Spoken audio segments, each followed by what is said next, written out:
Praise the lord అండి. ఈరోజు దేవుని వాగ్దానము. నీవు పవిత్రుడవై యథార్థవంతుడవైన ఎడల నిశ్చయముగా ఆయన నీ యందు శ్రద్ధ నిలిపి నీ నీతికి తగినట్టుగా నీ నివాస స్థలమును వర్ధిల్లజేయును. అప్పుడు నీ స్థితి మొదట కొద్దిగా నుండినను తుదను నీవు మహాభివృద్ధి పొందుదువు. యోబు 8వ అధ్యాయము 6-7 వచనాలు దేవుడు మాకు సెలవిస్తాడండి. ఈరోజు మనకి దేవుడు వాగ్దానం చేశాడు. మనం ఏ స్థితిలో ఉన్నా సరే, మనము ఎంత పూర్గా ఉన్నా సరే ఆయన మన హృదయాన్ని చూస్తాడు. మనము ఏ స్థితిలో మనము రిచ్గా ఉన్నామో, పూర్గా ఉన్నామో, మిడిల్గా ఉన్నామో అని దేవుడు చూడండి, మన హృదయాన్ని చూస్తాడు. మనం ఎలా జీవిస్తున్నాం, ఎలా పరిశుద్ధంగా ఉంటున్నాం, ఎలా నీతిగా ఉంటున్నాం, మనము ఆయన చిత్తానుసారంగా నడుచుకుంటున్నామా లేదా, అది మన దేవుడు మన హృదయాన్ని చూస్తాడు. మన మనసును చూస్తాడు తప్ప మన పరిస్థితులు కానీ ఏది చూడండి. నువ్వు ఎలా ఉన్నావని చూస్తాడు. పరిశుద్ధంగా నీవు పవిత్రుడవై యథార్థవంతుడవైన ఎడల ఆయన నీ యందు శ్రద్ధ నిలుపుతాడంట.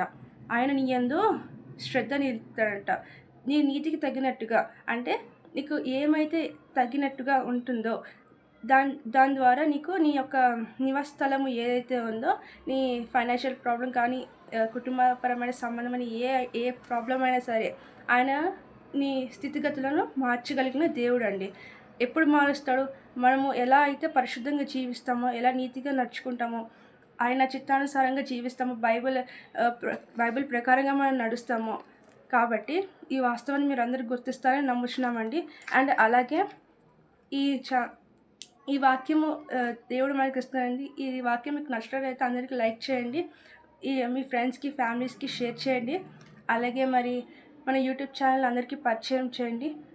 డానియల్ ప్రేయర్ మినిస్ట్రీస్ అందరికీ చెప్పమని కోరుతున్నానండి. మీకోసం మేము ప్రత్యేకంగా ప్రార్థన చేస్తాము. మీ ప్రార్థన అవసరతలు ఏమైనా ఉన్నట్లయితే, రిక్వెస్ట్లు ఏమైనా ఉన్నట్లయితే కామెంట్ బాక్స్లో మెన్షన్ చేయండి. మీకోసము మా కుటుంబం ప్రత్యేకంగా ప్రార్థన చేయబడుతుంది. అందుకే ప్రేస్ ది లార్డ్. ఆమేన్.